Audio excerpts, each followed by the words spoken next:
Assalamualaikum warahmatullahi wabarakatuh. Bagaimana kabar mahasiswa hari ini?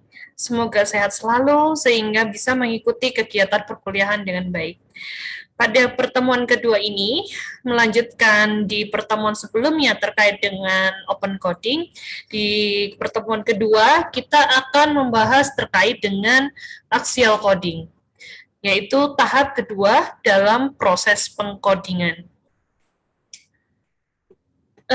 Agenda kita hari ini terkait dengan axial coding adalah pengenalan, kemudian bagaimana proses melakukan axial coding, dan yang ketiga, bagaimana membuat axial coding kita itu terlihat nyata.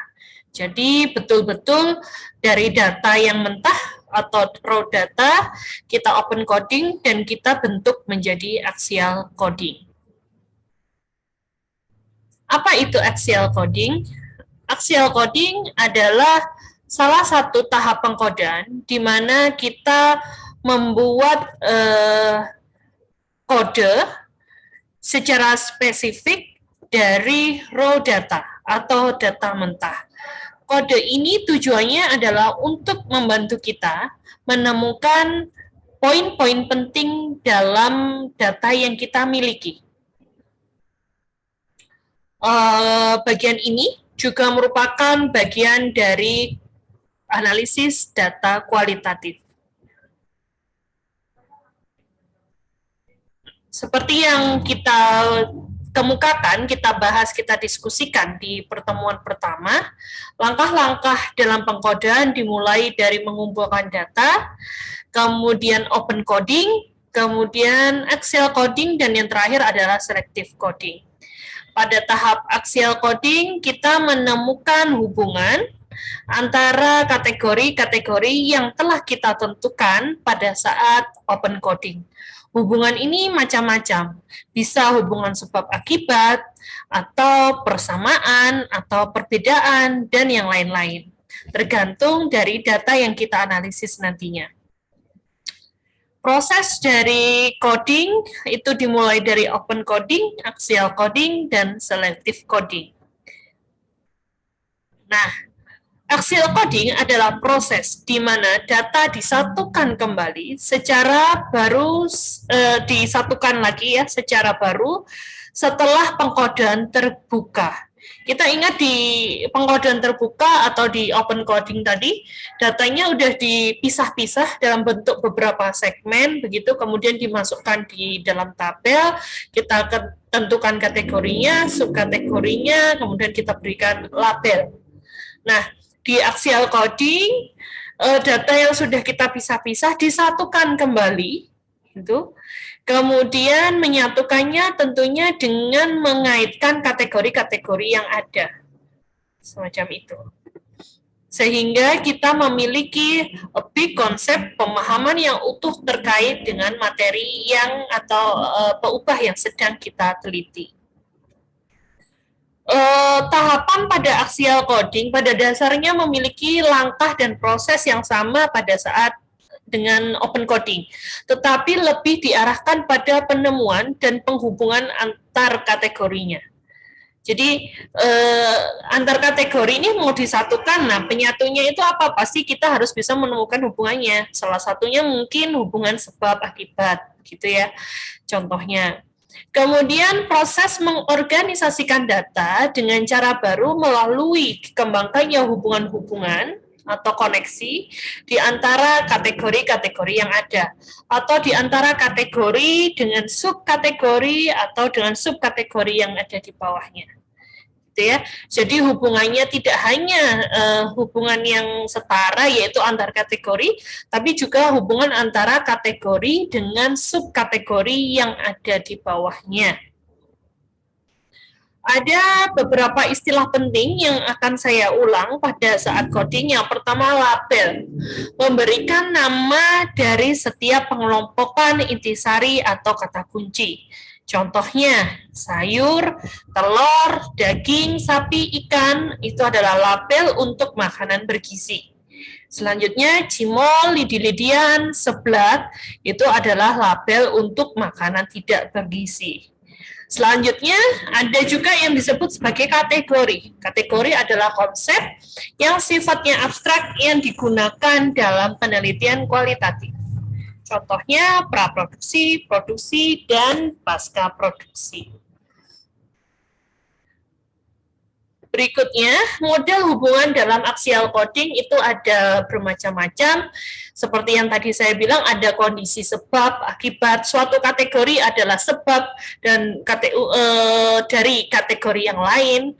Kemudian ada juga fenomena, ada konteks, ada kondisi yang mempengaruhi, kemudian ada tindakan atau strategi interaksi, dan juga bisa juga konsekuensi.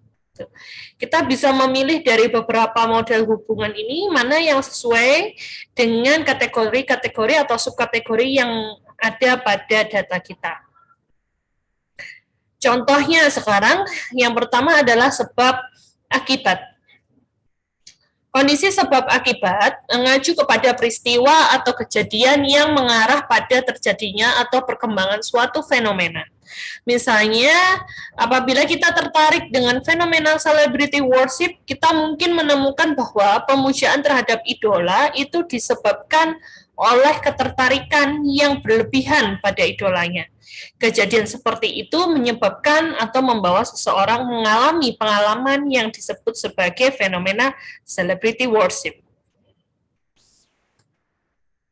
Kemudian yang kedua adalah fenomena. Fenomena adalah gagasan utama, kejadian, peristiwa tentang seperangkat tindakan atau interaksi atau yang teratur atau yang berhubungan.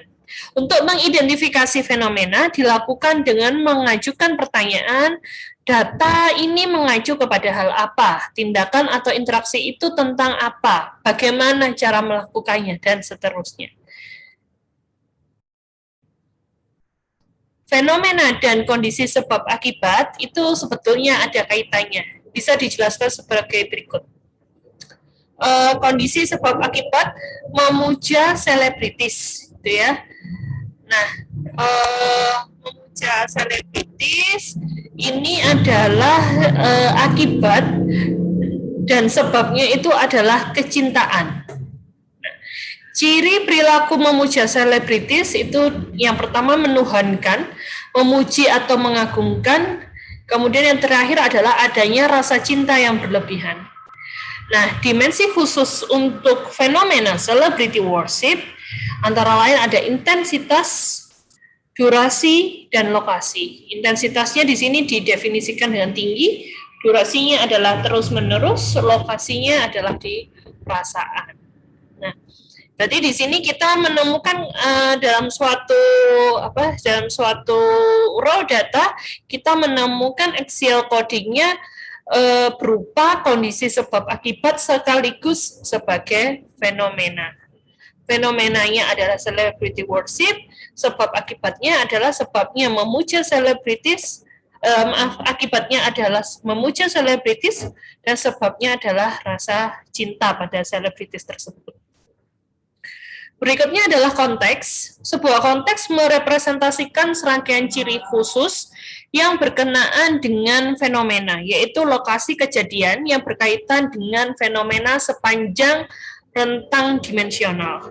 Konteks pada waktu yang sama juga merupakan seperangkat kondisi khusus yang di dalamnya terdapat tindakan, strategi, interaksi yang digunakan untuk mengatur, menangani, menjalankan, dan merespon fenomena khusus.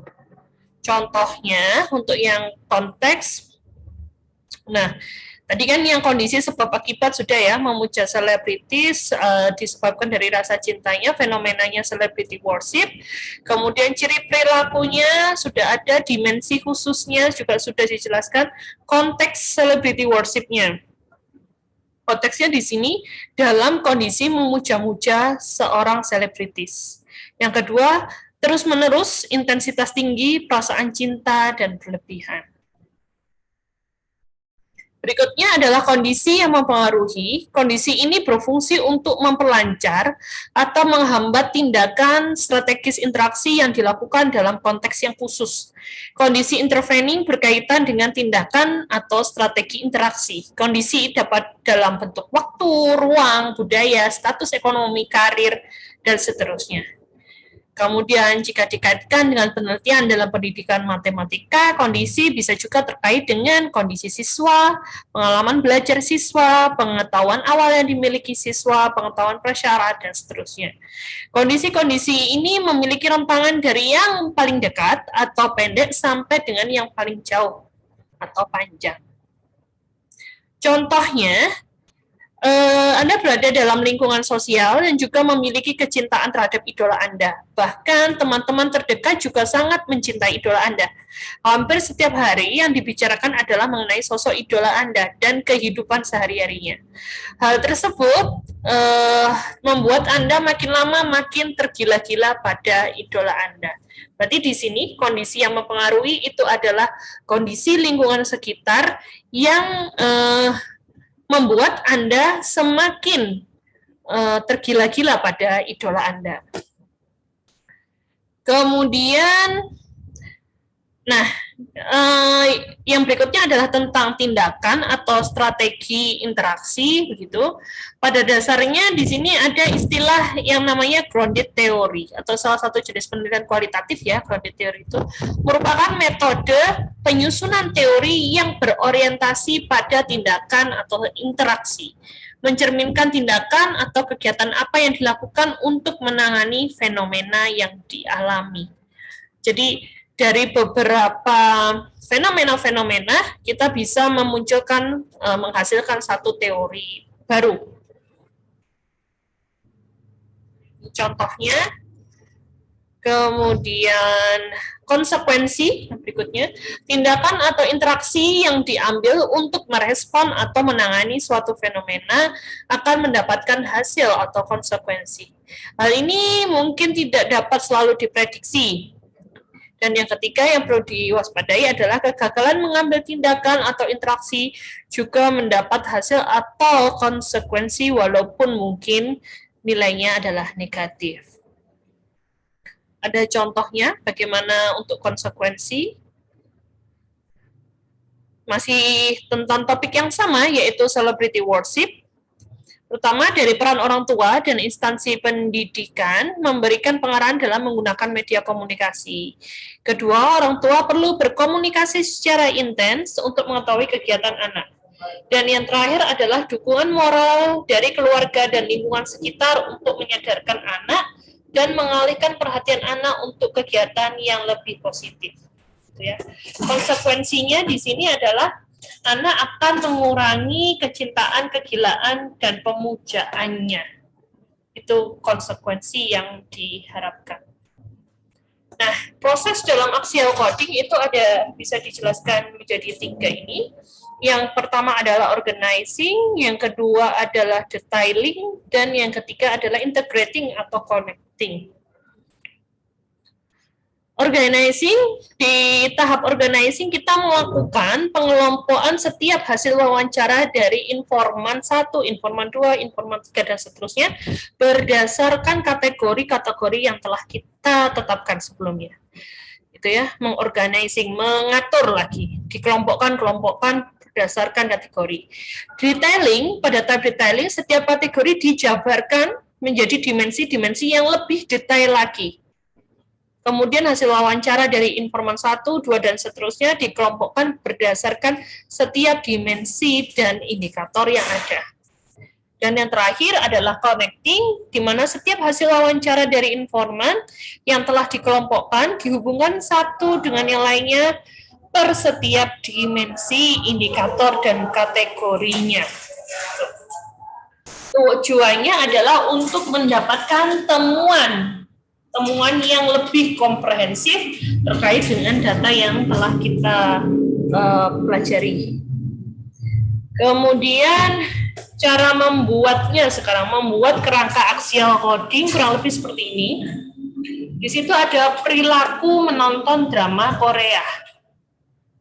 Ya, kemudian ada kategori. Kategorinya kita ambil dari alasan. Alasan kenapa sih seseorang itu mau menghabiskan banyak waktunya untuk melihat drama Korea. Alasan yang pertama adalah untuk mengisi waktu luang, gitu, untuk mengisi waktu luang. Dan yang kedua adalah untuk mencoba sesuatu yang baru. Coba sesuatu yang baru. Jadi kategorinya kita ambil dari alasan. Kemudian ada subkategorinya, yaitu rutin dan tidak rutin. Subkategori ini terkait dengan frekuensi. Ya, yang rutin itu frekuensi minimal 2 bulan untuk satu judul, atau menonton setiap ada film baru. Kalau yang tidak rutin, tidak selalu setiap minggu, tidak ada jadwal khususnya. Nah, yang menonton untuk setiap ada film baru, itu awalnya merasa tidak puas menonton di televisi, lalu dilanjutkan dengan DVD-nya. Kalau yang kuning ini warna-warna yang bersesuaian, ini menunjukkan keterangannya ya. Jadi kalau yang frekuensi minimal 2 bulan, satu judul, nah di situ apa fakta-fakta yang bisa diungkapkan? Yang pertama, sinetron Indonesia berlebihan. Yang kedua, tidak ada yang menarik di televisi. Yang ketiga, tidak dapat humor dalam serial barat. Terus responden yang menyatakan, partisipan yang menyatakan bahwa tidak rutin dalam melihat film drama Korea atau tidak selalu setiap minggu, itu mereka menyatakan yang pertama, sejak SMP menonton drama Jepang, Tokyo Love Story sangat berkesan. Kemudian itu ada beberapa poin yang disampaikan. Jadi yang hijau itu untuk menjelaskan yang tidak rutin, yang kuning itu menjelaskan frekuensi dari responden yang rutin melihat drama Korea, yang biru juga yang rutin. Jadi ini ada 3 orang responden, kategorinya ada 2, subkategorinya ada 2 juga, rutin dan tidak rutin. Contohnya, nah tabelnya kurang lebih seperti ini. Jadi ada di tahap pertama itu ada nomor, kemudian kategori atau konsep, kemudian juga ada dimensi, diturunkan lagi jadi indikator, keterangan atau temuan, kemudian informannya, informan 1, 2, dan 3. Ini contohnya yang sudah ada isinya, mulai dari konsep, yang ada aspek yang diamati, misalnya latar belakang informan, gitu ya. Kemudian konsep ini diturunkan menjadi dimensi, dimensi menjadi indikator, kemudian ada keterangan, nah kemudian penjelasannya. Karena ini terkait dengan latar belakang informan, maka informan 1, wanita berusia 40 tahun, kerja di mana, bidangnya apa, gitu, seperti itu.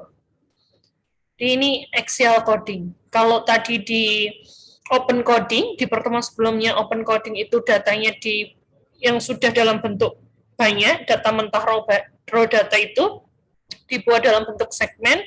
Di axial coding dari segmen itu disatukan kembali, disatukan dengan melihat hubungan antar kategori atau subkategorinya. Ini ada beberapa istilah penting, tadi sudah ya, kategori atau konsep, dimensi atau subkategori, dan yang terakhir adalah indikator atau sub-subkategorinya. Ini contohnya. Nah, mungkin sekian dari saya untuk yang Excel coding. Jika ada pertanyaan, Anda bisa menyampaikan lewat grup WhatsApp. Terima kasih. Wassalamualaikum warahmatullahi wabarakatuh.